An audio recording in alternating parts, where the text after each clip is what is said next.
Okay, sorting out the GEMMAE.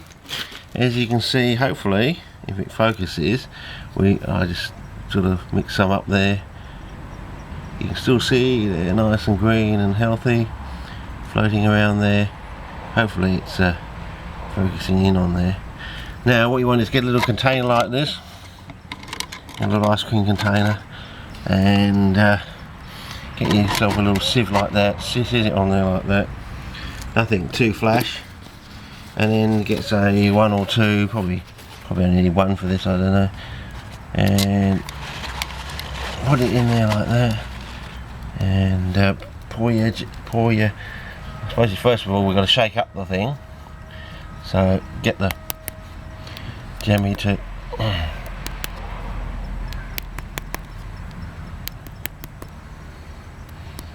otherwise they won't. There we go, almost there, I think. Get them into, you know, because they've been sitting on the bottom for. So okay, that should be enough. And then we just pour it in here. As you can see, I think I got the difference between the 170 and the 3 lots of 50 I sent out, so there should be about 20 in here. There's some on the, you can see there. Nothing on the lid. There's a few in the jar there, as you can see, but I can probably pick those out. Now the idea is to get a toothpick. I don't know if you can see that, but as you can see they're on there, and so we don't really want to pour the paraffin into the soil. I don't know if I can bend that back. But you can see them on there like that, and get yourself a little container of your bottom lamb's rhodium, whatever, sitting in there like that, and then you're going to plant them on there like that before the wind blows this piece of stuff away. So you just want to get yourself some toothpicks so you can pick them out. As I said, all you want, so you get the same old thing, pick them out onto the end of the toothpick if you can. If you've actually, I think I actually need another piece of tissue underneath to actually just drain the excess paraffin away. So it's soaked, so like 2 layers now, so it actually soaks through there. So hopefully you can see that. And I'm just going to pick them off. Ah, it's much better now once it's being soaked away. There we go. We got one on the end there. So we move this to one side.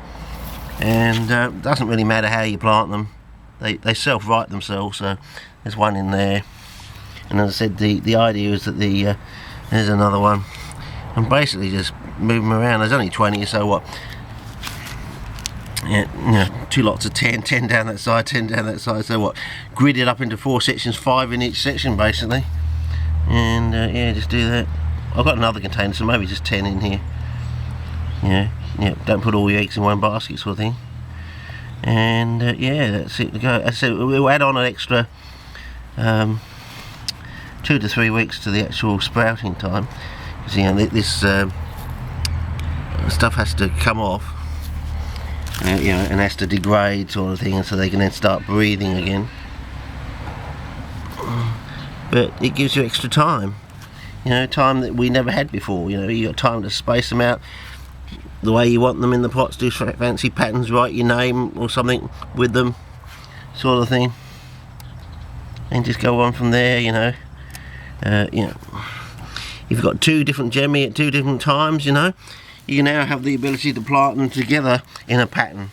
It gives you time to do that, to do those sort of things. But anyway, I'm going to do that, and you can hardly see the little buggers. As I said, it's very hard.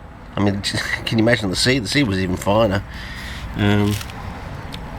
This is the Mount Compass one, whereas the seed I took was of the Minkawa, and the Minkawa seems to be like a magenta red. The Mount Compass is also a thing, but slightly darker, I would say, cherry, almost a cherry magenta red sort of thing. So, and whereas the Mount Bolds are like a purpley red. So, yeah, whether I can find any clones, and as I said, the Mount Compass one is probably actually the Brookton Road form. So anyway, over and out for now. I've done that, and the next clip will probably be making up the tissue culture jars, I suppose. Well, actually what I could do is, let's just pretend that I've done this. Take the clip off, put the clip on like that, and we'll just take it over here and we'll put it on there, and that's what's going to happen. It will be sitting in there, and we'll you know, take note of it. I better get back there before that wind blows that thing around and I lose them all. But as I said, I planted up purple here and there, and the fly traps are hanging on, but I don't know what they do with fly traps these days. They always seem to be set back when you plant them up, you know. Whereas the ones out in the garden here, I've not did all that. I may have to water this thing. So the rest of the week we're getting dry weather. That one looks quite nice. These, yeah, I don't know. I just hope the season really gets going fairly shortly. So, oh yeah, that one's dehydrating. I can see that. Oh, time to water the guru. Oh yes, it's dehydrating. So I've got to water this. Okay, over and out.